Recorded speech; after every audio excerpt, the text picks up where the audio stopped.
Assalamualaikum teman-teman dimanapun berada, selamat sore. Pada hari ini saya lagi bermain di silaturahmi di tempat Ade ya, masih di kota Subang. Nah teman-teman, seperti biasa kita masih mengikuti dan juga mengawal yang sudah dibahas oleh teman-teman YouTuber yang berada di Subang, baik di luar Subang, yang selalu mengikuti dari tahun 2021. Teman-teman tentunya ini kita semuanya jangan bosan-bosan, karena misalkan kalau tidak dipiralkan maka ini akan tenggelam, seperti itu ya. Teman-teman mungkin sudah mengetahui keterangan dari Reza Indragiri, yaitu psikologi forensik, juga sudah mengatakan bahwa adanya target di dalam kasus ini, lalu adanya insentif, lalu adanya juga sumber daya, dan juga adanya resiko. Nah, kalau unsur-unsur tersebut ada di dalam kasus ini, maka ini disebut pembunuhan berencana.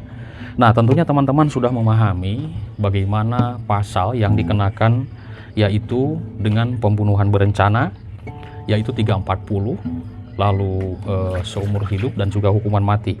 Namun di sini publik atau masyarakat Indonesia yang mengikuti dari tahun 2021 sampai 2024 kemarin itu tidak puas ya dengan keputusan dari majelis hakim yang sudah memvonis Yosef Hidayah ini 20 tahun penjara. Karena memang ini sebenarnya si teman-teman lebih ringan ya daripada tuntutan JPU. Ini lebih ringan sebenarnya. Harusnya kan ini hukuman mati. Begitulah masyarakat berpendapat, statement dari masyarakat juga yang saya simak di berbagai kolom komentar yang sangat viral sekali di berbagai media YouTube. Nah teman-teman, target. Tentunya ini sebuah perencanaan yang sudah ditargetkan adalah kedua korban. Lalu mungkin kita kembali kepada motif. Apa motivasi mereka sehingga menghilangkan nyawa kedua korban? Itu kan? Nah, tentunya di sini akan berhubungan dengan sebuah insentif. Insentif inilah bisa jadi yang diperebutkan oleh mereka. Baik itu masalah harta atau intinya masalah uang, baik juga ada sakit hati dalam kasus ini.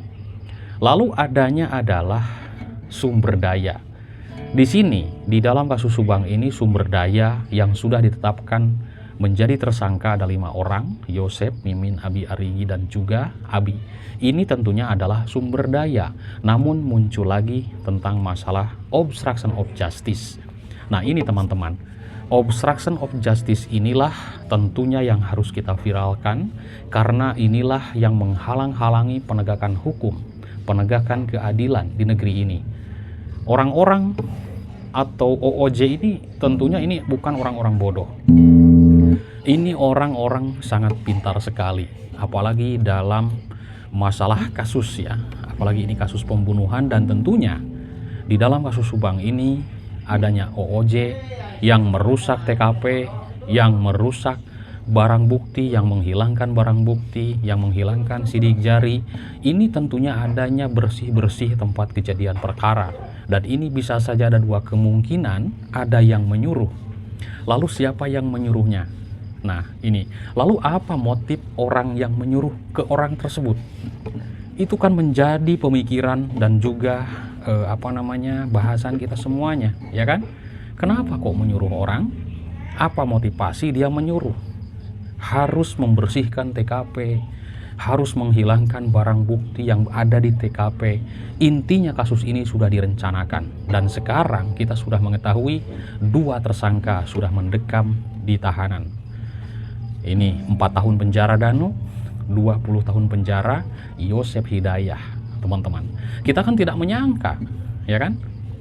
Dan ini tentunya keterangan ahli sudah menjelaskan, keterangan saksi sudah menjelaskan.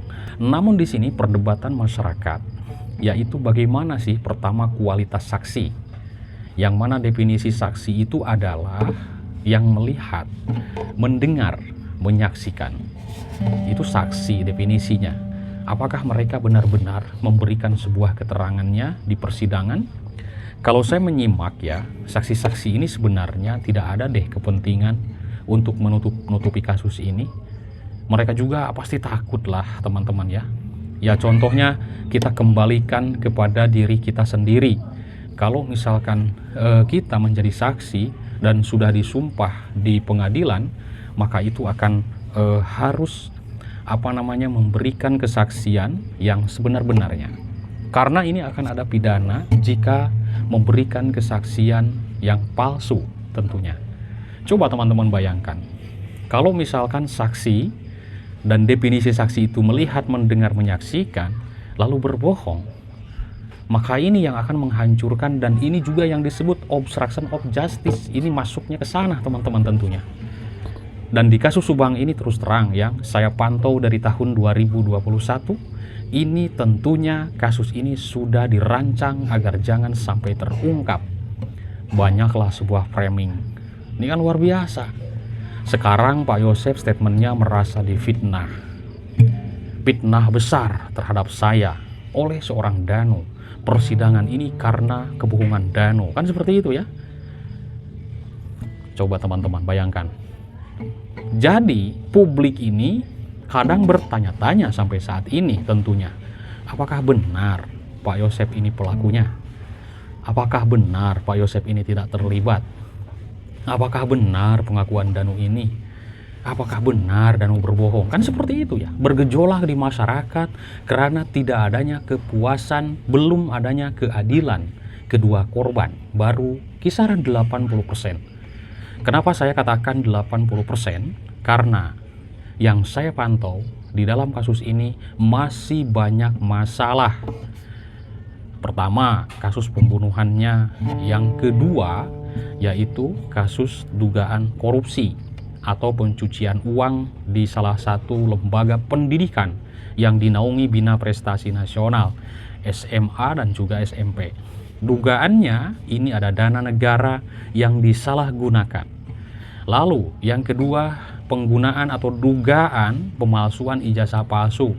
Lalu yang ketiga, adanya tanda tangan yang tidak diketahui oleh orang-orang yang bersangkutan, yang orang-orang tersebut bekerja dan mantan bekerja, mantan guru, mantan bendahara apapun itu yang sudah keluar dari sekolah tersebut. Tidak tahu menau, tiba-tiba ada tanda tangan dan tidak diakui oleh mereka. Entah benar dan tidak, nanti yang akan membuktikan adalah bukti-bukti.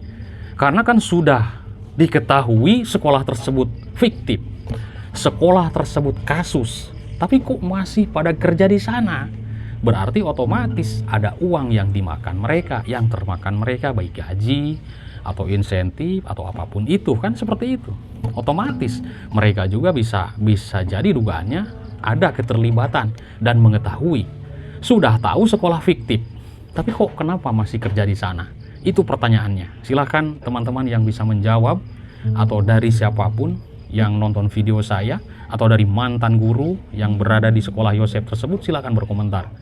Yang mungkin ini kan ada ada uang negara yang masuk atau yang disebut dana BOS, bantuan operasional sekolah, masuk nih ya dari negara itu. Nah, ini apakah masuk ke rekening pribadi atau ke rekening yayasan atau ke rekening sekolah atau ke rekening siapa? Dan tentunya kita sudah melihat di persidangan tidak ada bukti, tidak ditunjukkan. Maksudnya bukan tidak ada bukti, tidak ditunjukkan bagaimana rekening koran Amalia yang diduga dan juga rumor yang beredar di masyarakat adanya dugaan uang miliaran rupiah. Ini kemana gitu loh? Masuk, keluar, ya kan? Lalu ini ke rekening siapa saja masuknya uang-uang negara ini, misalkan seperti itu ya. Ini hanya asumsi saya, ke rekening siapa saja gitu loh. Nah, ini jika nanti terbukti ada kerugian negara sekian, maka orang-orang yang sudah menerima transferan dari uang dana BOS tersebut itu harus kena. Itu harus kena. Karena pastilah sedikitnya mengetahui, kan uangnya lumayan agak besar ya, kan seperti itu. Tidak mungkin tidak mengetahui, apalagi sekarang sudah mulai terbuka yaitu pemanggilan saksi-saksi sampai puluhan dari sekolah tersebut diperiksa di Polda Jabar. Adanya turun RD Lau yang sudah menggembor-gemborkan, sudah menjelaskan secara gamblang akan mengusut tuntas tentang dugaan adanya korupsi dan juga yang dilakukan oleh seseorang tanda tangan palsu. Ini sudah jelas teman-teman, penipuan kalau seperti itu. Bayangin deh, saksi-saksi puluhan orang mengorbankan waktu, tenaga, meninggalkan pekerjaan demi berangkat dari Subang misalkan ke Bandung, ke Polda Jabar untuk dimintain keterangannya. Dan itu sering loh, tidak main-main, sering ya. Ini kan lumayan capek, kan kasihan juga, orang tidak bersalah kok tiba-tiba dipanggil polisi, diperiksa polisi, dimintain keterangannya. Itulah yang saya miris ya kalau melihat seperti itu. Baik teman-teman, mungkin itu saja yang bisa saya sampaikan. Semoga bermanfaat dan intinya kita jangan bosan-bosan dalam memviralkan kasus ini. Bye-bye.